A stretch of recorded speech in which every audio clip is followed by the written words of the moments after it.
Radio Warwickshire.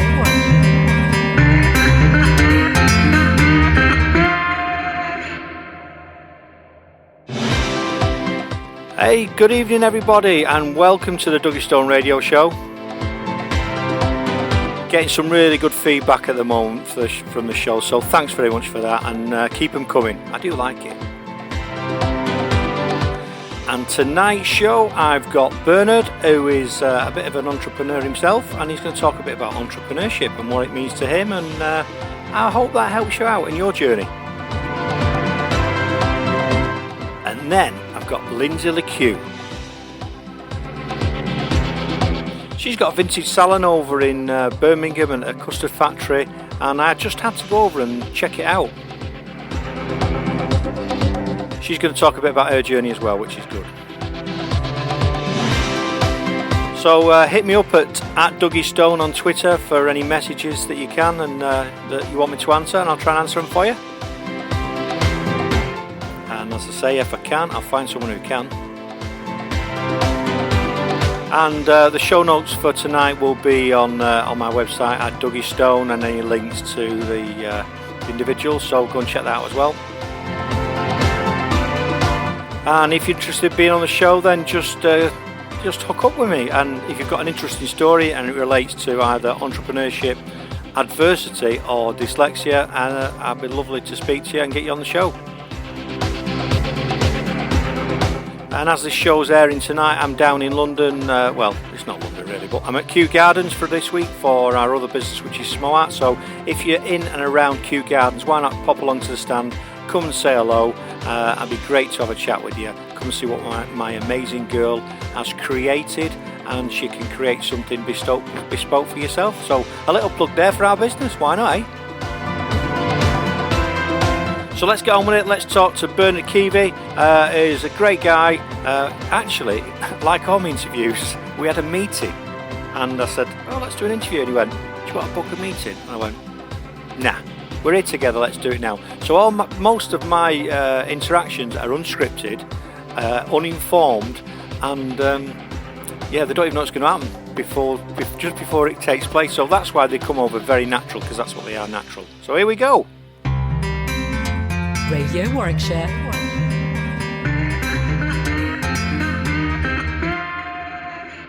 Take it away, but thanks for being on the show, Bernard. It's great to have you here. Yeah, thanks, Kirk. Well, really, a lot of small business owners who I meet, they're not really business owners, because the business is them.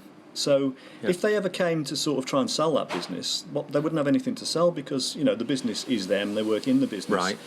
If you look at what a real business is a business that will carry on running, if you're not there. Yeah. And therefore, if you come to sell it, you've got something to sell that isn't you. So someone can buy your business, but they're not buying you, they haven't got to keep you on. Yeah. So I suppose an entrepreneur is someone who has businesses that they're not working in, that they own and but are above, and the businesses are separate. And a real entrepreneur doesn't really care too much what that business is. So, for example, if you look at Richard Branson, he's got loads of different businesses, but he doesn't care whether it's a railway line, a railway service, or an airline. As far as he's concerned, they're businesses. He doesn't work in them. He works, above them, and obviously works on developing them. But really, those businesses sort of stand separate to him as a person. That's interesting. Yeah, and so when you've got a business that's a real business, it means that if you go on holiday, for instance, or you're not there, the business runs itself. Yeah. The business has got systems, it's got repeatable processes, and it's got people who've got functions within the business. They know what they're doing, and they don't need you there. And in an ideal world, you would have a business that runs itself, and if you're an entrepreneur, you would probably then have several businesses that run themselves. Yeah. And they could be, like, one could be a greenhouse company, and one could be a bus company, and one could be a furniture maker. But, they're not your passion, they're not things that you do, they're separate businesses that you own. Yeah. Does that make sense? I've got that. And I think just briefly going back to the Richard Branson analogy with the it comes up a lot, he does on this show. Comes up a lot. I'll tell you what, he's going to have to start funding it a bit. It's like the Branson show. But with whatever he does, Yeah. he always like if you look at, I've been on his aircraft, we've all been on his trains, and he goes for that quality aspect, doesn't he? Yeah. There's all when you're in his businesses because of what he does with it. Yeah. Tries to make that business the best it can be as profitable, but he does something different with it, doesn't he? Yeah, he has an image, and he has I suppose, a vision for the businesses, but they're all separate to him. Yeah. And when you come to sell a business, the people who buy your business, they're interested in things like the profit trends, the sales trends, the quality of workforce. But they want to buy a business that isn't going to be disrupted. You mentioned key person earlier, didn't you? Yeah. Well, if you buy a business, you don't want to buy a business where the key person in that business isn't going to be part of what you're buying. No, that's true, because then it just dies, doesn't it? Exactly. And that's the reason why I have key person insurance, because if that person, God forbid, drops dead tomorrow, then your business stops, doesn't Absolutely, it? yeah. And that's pretty bad, isn't it? Yeah. So the challenge really is, it's the franchise model. The challenge is to build a business up, to put in place systems that you can then show other people how to do it.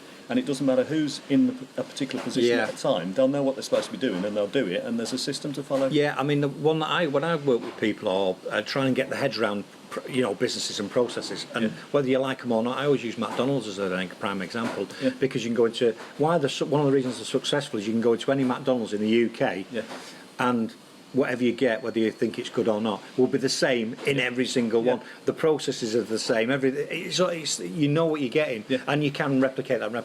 And you can put someone in that position in that McDonald's or in that McDonald's, and they'll know what they're supposed to be doing because there's manuals. We've just met in Starbucks, didn't we? It's exactly the same. Yeah, Starbucks. Yeah. And any proper business, if you get a job with a big company, the first thing they do is they sort of induct you and they tell you what you're supposed to do in the job and what the job description is. It's all systemised, isn't it? Yeah. And therefore, if that person leaves, they put someone else in and they tell them exactly how to do it. So it's the business will run itself.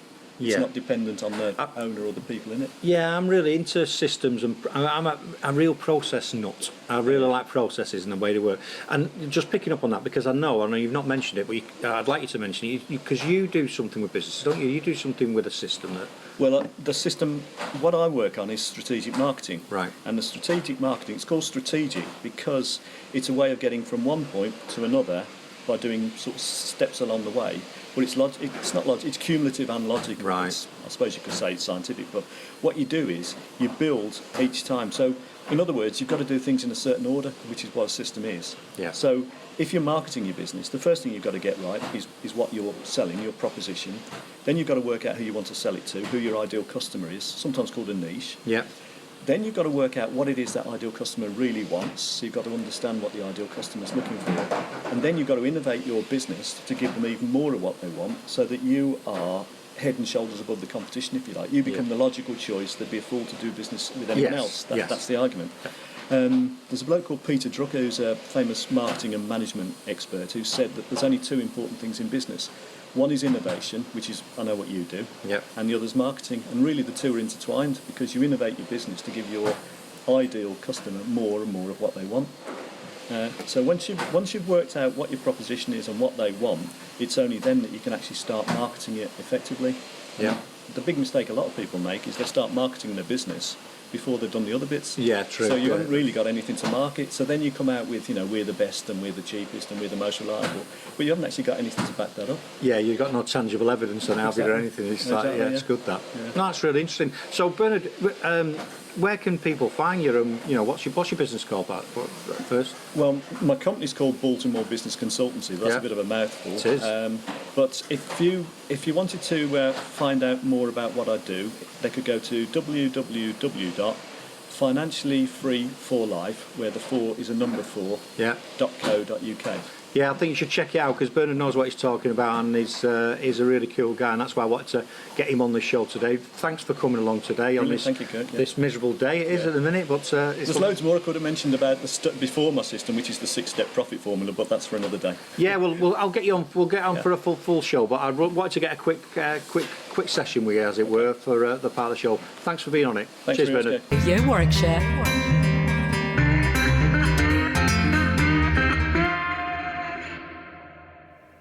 Well, it's a big thanks for Bearnard for being on the show. It was a really good interview, that. Like the interaction with him, and it was funny because, like I said at the start, he he thought he was going to reschedule an interview, but we just did it in the room. We went into a quiet room, and then I think it was Freddie Mercury in the background started hoovering. But anyway, our next guest is Lyndsey Keux, and I tracked her down a few weeks ago. I went to Bearnard as a sub, and she was there as a visitor, and I thought, yeah, I really like what you're about, so I invited her along to my group, and I went to see her at a place in the custard factory in Birmingham, which is brilliant, and here we go. Right, well, I've actually come over, for this part of the show, I've come over to Birmingham. I'm in the custard factory, and I've come to see Lyndsey Keux. Amazing name, isn't it? Well, you want to see her as well, because she's pretty amazing too. And she's got a salon. I'm going to let her talk about it, but what I'm after doing is find out her story, how she's found herself here. And I think she was a bit of an entrepreneur when she was younger, so I think she's going to tell us about that. Thanks for coming on the show, Lyndsey. Thank you, Kurt. Thanks for inviting me. So talking about how I started, really. When I was a kid, I always had businesses on the side. So I would always love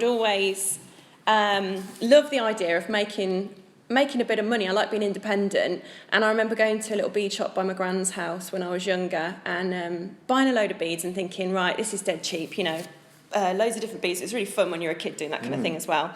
And then I'd make them into earrings and necklaces, and then I realised, I've bought about 50p's worth of beads and I can sell this for £3 or £4.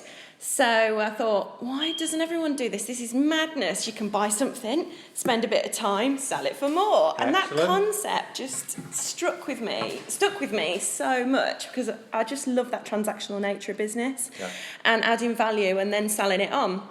And do you know what that is you've just described? That's what you spend 2 years doing an MBA for. That's an MBA. It's right there. Buy something, add value to it, sell it for more money. Brilliant. There you go. I spent 3 years doing a business degree, and I learnt more when I was 8 doing earrings.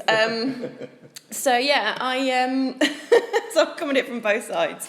And so I love doing that, and I used to do fairs at the school and sell them, and I probably got loads of sympathy buys from my parents, friends and stuff, but who cares, that's what you do in business anyway, isn't it? Well, a lot of the time, whatever you do, you start off, even when you're a grown-up, if you've got a product or a service that your family can use, 9 times out of 10 they're going to buy it off. Because of course. They want to see you progress, don't they? They want to see you go and everything. That's support great. you, exactly.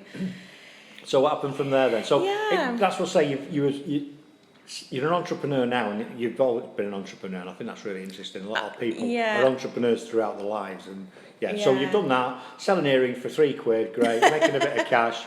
What happened after that then? I was always obsessed with everything to do with business. I mean, I always had that thing where my sister, who works with me now in the business, makes me laugh. She says, you turn everything into making money out of something. And I don't mean that in a bad way, but she used to have friends come around to the house, and I went, I'm going to start doing a kids club, charge £2 at a time. Mum was like, all right then. So I'd charge her friends' mums for them to come over, and I'd teach them something each week. Anything just to turn it into a business. I just loved it.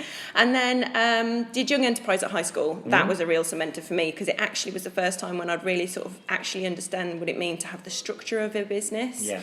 And I went into the first meeting, I said, I want to be MD or I'm leaving. And they said yes. Stupidly. So you're shy and retired girl, aren't you? Shy and retired, It sounds a bit of an asshole. But so I really enjoyed that and enjoyed that experience, and then finished school in sixth form, and I actually took a year out because I didn't know whether I wanted to go. I just wanted to start my own business, but all my friends were going to uni and they were having a great time, and I just didn't know what to do. And my parents said, well, if uni's not right for you, that's fine. In the end, I went, I think probably out of fear, really, because you think, well, I don't know how to start a business, I don't have any money, I don't know what I'm doing, and I was only 18, 19. So I went to uni, did 3 years, 4 years actually at uni, because I did 3 years, and then I had a year in between in industry. Applied for an events job because that's kind of the thing I wanted to do. I loved organising events, kind of what I did for the Young Enterprise, and I loved doing it. Used to do bits on the side, and they ended up putting me in the project management team, not the event team, which I didn't realise till the day I got there. Kind of had a bit of a panic attack on the first day, thinking I'm spending a whole year working. I worked at the Greater London Authority, the Mayor's office in London, and because it's near where I went to uni, and got my Prince 2 project management, Very did all good, that kind of thing. And then that was the start of my corporate career, really, because I got kind of engulfed in that then, you know. I started doing that, and I thought, oh, project management, event management, I can see the link, you know, it's organising things, it's using plans, blah, blah, blah, getting different suppliers together for a different for the same outcome. And then finished my degree off, went straight into local government, worked there for a few years, worked my way up, just did like internal consultancy, like we've talked about before, business process engineering and all that stuff that actually I kind of love, but wasn't what I wanted to do necessarily. And did all project program management, and then worked in the employment sector, and then just my last job I was working from home, and it gave me a little bit more time and space to realise the last manager I ever had was really amazing. He was a really great guy, but previous manager I had before had just been, you know, I'd probably antagonised them in the sense that I wasn't a very good subordinate, you know. I would you wanted to be MD, didn't you? Yeah. Surprisingly, you can't just walk into local government and go, I'll run this place. No, that doesn't work like that. Make me the Prime Minister. So I just, you know, over time, I think anyone who identifies with this knows that while you're doing that career and you're getting, you know, I used to go, I changed organisations every couple of years. I'd go for the promotions. I'd go, you know, for the higher pay, and I was doing all right, but I wasn't happy, or at least I wasn't truly me or happy. You know, I look totally different then to I do now. There was no creative expression. Imagine. You know, just normal got grey suits. And this is the thing, it's about blending in. We all I'm doing a talk tomorrow about it as well, and it's about blending in, and it's, you know, that's what happens. You've got to fit into the culture, and it's not you, is it? And it's I find it very bizarre that we do it. I really, really do. Oh, yeah. If I rocked up at any of my old jobs looking like I do now, I wouldn't have got the job for a start. Check it out, people. Don't worry. She's not scary or anything. She's just got bright, is it bluey green hair, leather jacket, all that sort of stuff. And we'll talk about that a bit more. So I don't want you to think there's something adrift. But yes, exactly. Just look a bit more that kind of alternative look, as opposed to just something that people find more mainstream and acceptable. And a lot of companies have rules that employees can't have bright coloured hair and they can't have tattoos. And that's fine. I do understand that in certain environments, but you know, and at the time it wasn't like I was dying to do that. I didn't even know it, but I just started doing. So I realised I wasn't happy really in my penultimate last job, and started just organising events on the side, and I just do theme nights, like ticketed events, like Dirty Dancing night and burlesque nights. I don't do burlesque, but I know someone who does. We both know someone who does, don't we? Yeah, of course, yeah. And belly dancing shoot. Oh, Helena, if you're listening, belly dancing. I've not seen that yet. You're gonna have to. Sorry, did I just let the cat out of the bag? No, I think she does. I thought she does. But yeah. It's all similar worlds in some way, but so started doing all that kind of thing. I just absolutely loved it, and it just when I was in my final job, it started getting to the point where I went to a few networking meetings and actually met a few similar women who were in the same position as me. Corporate jobs, did things on the side, made cupcakes, photography, whatever, and we just kind of got together as a team really and decided to start doing things together. And that kind of bore the initial let's do a photo shoot. So we did a photo shoot in a vintage style, and then they put it on Facebook, and then people started going, I want a photo shoot like that. I want my hair doing like that. And I thought, here we go. There's something in this, and I'd never thought anyone would pay to have a makeover like Marilyn Monroe. The whole vintage thing wasn't in at the time. It was about 7-8 years ago, and I'll just teach myself how to do vintage hair. So I did. I just went on YouTube, taught myself how to do it, worked with some other people who did makeup and bits and bobs, and we just started offering party packages. And then over time they sort of moved on to other things and didn't continue doing it. So I just sort of pulled it all in house and taught myself photography and taught myself how to do everything so I could just do everything, which I think a lot of entrepreneurs do at the first, which is a bit of a nightmare. No, but I think it's important. It's important to learn. You either get someone else to do stuff for you, or what tends to happen initially, we do it ourselves because obviously you've not got a lot of income. Exactly. And things like that. And I think I've picked up on something there, which I think is the entrepreneurial thing, which a lot of people miss. The conversation, or someone saying, "Oh, I'd like your photo shoot." A lot of people probably just miss that as a comment, but actually the entrepreneur has gone, there's something in here, something's happening, and I think it's fascinating the amount of people that fall into into something, onto Yeah. a business, because they've picked up on something. Because Yeah. 8-9 years ago, you never dreamed of having this facility. No. I should imagine. Not at all, no, absolutely. And everything that we do under this roof now is an add-on. You know, it's been it's been a case of, you know, customers saying, I'd like to do that as part of that. I'd like to do this. I'd like to, okay, all right, then we'll start offering it then if you want it, you know, responding to demand really. And then it's just grown from there. And then people kept saying on Facebook, oh, I can't make it to your Birmingham one. I'd really like to, you know, why don't you open another one? And my sister lived in Leeds and she worked for the business. She used to do our mobile bookings and fairs all around the country doing hair and makeup and things. And we said, should we open one up there? You know, you quit your job. And she was like, ah. And so she took that leap as well. And we opened another one up there. And then that's been a couple of years now. So excellent. So is it plans? Did you say something about franchising? Or yeah. Because I picked that up the other week, I think. Yeah, that's it. Yeah, so that's the next plan, really. We are offering franchise opportunities now so people can replicate, you know, our entire business model, which is sort of a bricks and mortars, 50s Americana, vintage beauty parlour, all under one roof kind of premises in different cities. And we're talking to a few people at the moment, nothing concrete yet, but it's just launched about a month ago. So well, they better move fast, because I can see this is really good. That's excellent. Yeah. So how long have you been here then in the custard factory? About 5 years now. Right, okay. Yeah. So your story's great, and that's one reason why I wanted to come and see you. I wanted to specifically come and see you here rather than doing it in somewhere else. Yeah. I wanted the feel of it. And I'll probably do a video on that, be on my YouTube later. I'll have a wander around, and it's like stepping back in time into the 1950s. It's great. I can't describe it as much as I could with video, so check that out on Dougie Stone YouTube.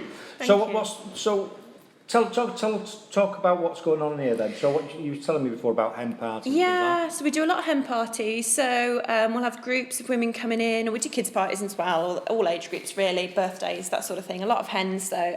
Come in and they'll have a makeover. They might do a photo shoot. So when you see the video of the premises, you'll see that every wall is like a set. So we have like an American 50s diner area with a pink Cadillac and not a full Cadillac, a Cadillac sofa. Yeah. That would be nice, wouldn't it? And a beauty parlour area.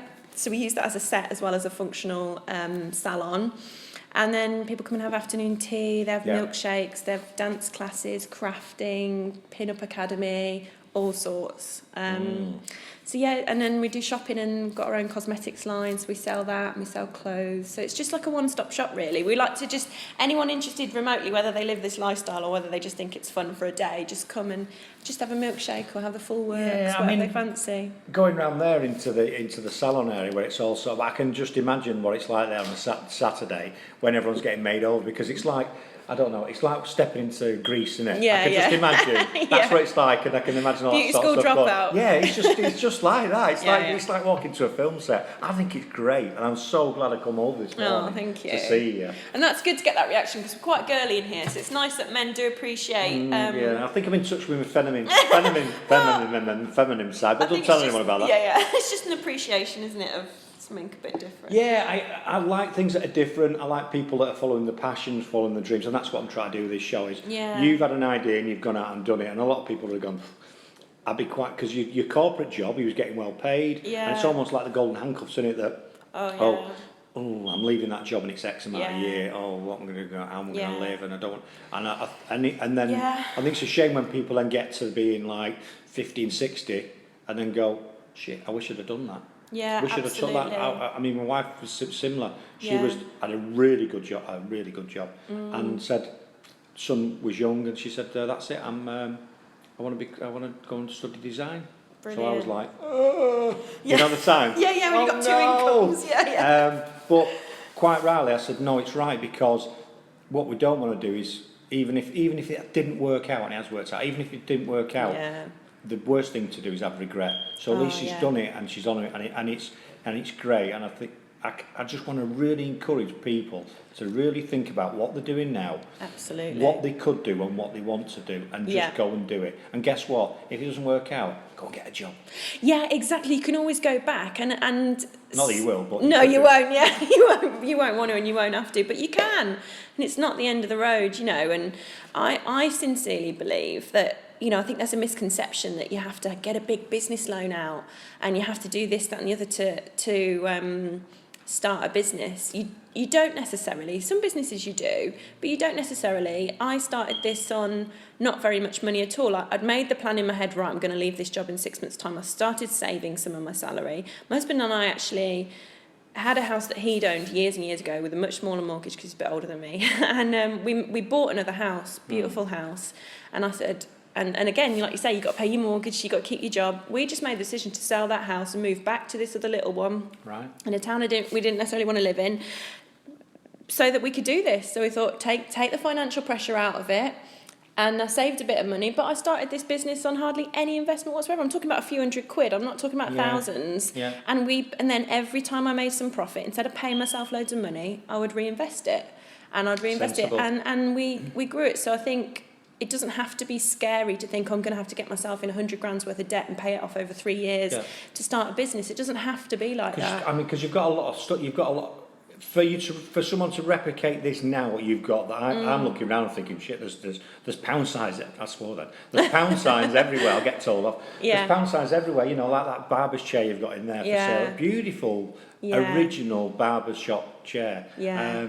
So you've built it up. And Yeah. what I think what a lot of people see something like this and go, well, I could never afford it. But you have to. I mean, one of the things I say, and I'm going to use it in a lot of my talks, is the only thing that's instant in your business is the coffee in the cupboard. Yeah. It's not instant, is it? And build it up nice and steady. Yeah, and I like then get it that. going. Yeah, absolutely. It does take time. We started in a much smaller space and we built that up. And, you know, that's one of the things I say to the people I'm talking about who want to franchise our business. It's not like going and buying a franchise, a big brand one where you have to buy all certain stuff and it's going to literally cost you 100 grand or 70 grand or whatever to set it up, plus the franchise fee. That I can get you in a slightly smaller premises like this, I'll help you set it up for a couple of grand. Wow. And that sounds mad. Wow, people, if you I'm telling you, that is brilliant. Plus the franchise fee. How did people get in contact with you? That's the thing. You got website and stuff. Yeah, so if you search, I think the easiest thing is just to spell Keux, and people search that, it tends to come up. So it's LE space KEUX. I'm glad you did that because I'm dyslexic. Honestly, I've not got a clue. I could just about say it. I think in hindsight, I probably wouldn't have called the business that because no one knows how to pronounce it. No one knows how to spell it. it. Very distinct, Well, isn't it? It is Lyndsey, what it is and now. it sounds really good, doesn't it? People think I'm it's going fake. to see. I put it on Facebook this morning. I'm going to see Lyndsey Keux. I mean, that sounds great. It's like a film star. People think I made the name up, but I didn't. It's brilliant. Oh, sorry. You're saying I did interrupt you. That's all right. So where do people? So they go onto the website. Yeah. Go onto the website and everything's on there. We've got a couple of different websites: Keux Vintage Salon. .co.uk, Keux Parties for party packages, and keuxcosmetics.com, which is our cosmetics, and we have all sorts. We've got an online shop as well, so people can buy things and all things to do with this lifestyle at keuxgirl.com. So that's everything. And then we're on all the usual social media as well. Instagrams we put the most on. Instagram every day we post daily with all of our images of what we do. Really good. That's excellent. Well, we'll have a chat afterwards, but for the radio we'll have to start bringing it to a close, but it's been great to be here. Thank you. And I'm really excited to see what you're doing, and I want to see things progress as we go on. So thanks for being on the show today, and see you soon. Yeah, thanks so much, Kurt. Cheers. Radio Warwickshire.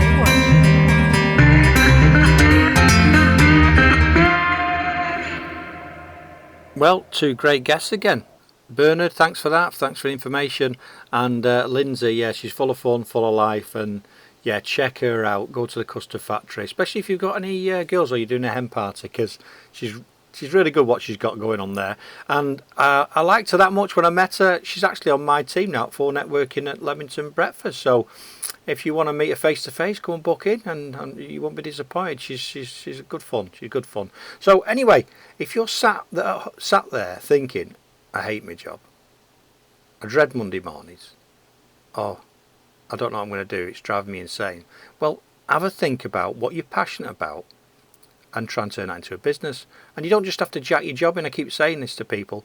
You don't just have to throw it all away and have no income. You can do, but you can do it while you're still working. So weekends or at night or whatever, start investigating your passion and your business and see if there's opportunities out there. And as we go through these shows, hopefully some of the things that people are talking about, like niche and branding and social media and what it is to be an entrepreneur and franchising and crowdfunding, well, that should help you get on with it, because everyone I'm interviewing so far has been just like you, a normal person that's had a bit of an idea, decided to turn it into a business, and they've run with it. So you can do it as well. I'm telling you, you out there listening now, sat there thinking, oh, I don't want to go to work on Monday morning. Well, start doing something. My tagline is, and remember it, you're never alone once you've met Dougie Stone. Until the next show, I'll speak to you soon. Take care, people. Thanks for listening. Goodbye. Radio Warwickshire.